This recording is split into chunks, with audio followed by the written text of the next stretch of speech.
Some viewers have remembered that I was on a Welsh TV programme with my pet snakes, so we thought you might like to see them too. This is Cedric, who's a royal python. Cedric also has a playmate, and that's Susie, who's going to be introduced to you now by John Smart, who's the producer of West Coast Television.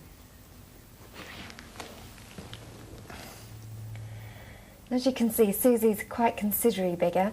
What is she, John? Approximately now about 12 foot long, over 2 stone in weight, very heavy, very muscly. Now, she's an Indian python, isn't she? Yes. Now, how long can the Indian python grow to, John? Lately in the newspaper, in fact, there was a story of an Indian python of 37 feet that ate a fisherman. Susie, I don't think will grow to 37 feet, but the average length, good length for these is about 27 feet.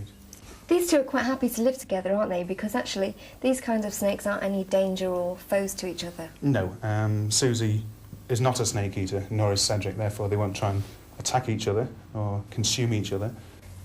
Now, little Cedric here eats gerbils, doesn't he? But what kind of food does Susie eat? Rats is the staple diet of Susie. We buy them frozen, then defrost them. 3 rats a month she'll eat, and they don't chew them, they just swallow them whole.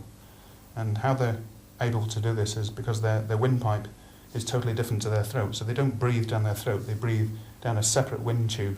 So whatever you see as their mouth, they can actually double or even triple that in actually. Yes, Susie can open her mouth very, very wide. She could quite easily consume my hand in physical size without any problem at all. How much does she actually weigh at present?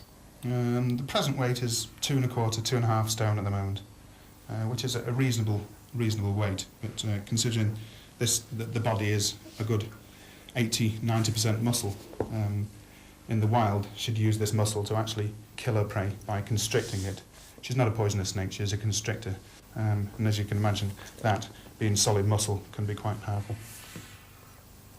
Also, that's another reason why I don't have it around my neck anymore. Well, yeah, no. It's a bit big for my neck. Quite a powerful snake, no. You don't need much space to actually keep snakes, do you? No, 90% of the time they actually sleep, all coiled up underneath the heater. You have to keep the tank heated for them, obviously, because they're a cold-blooded animal. Normally in the wild, they'll only actually move to go and catch food, and once they've caught the food, they'll curl up and go to sleep. And we hope you've enjoyed finding out more about snakes.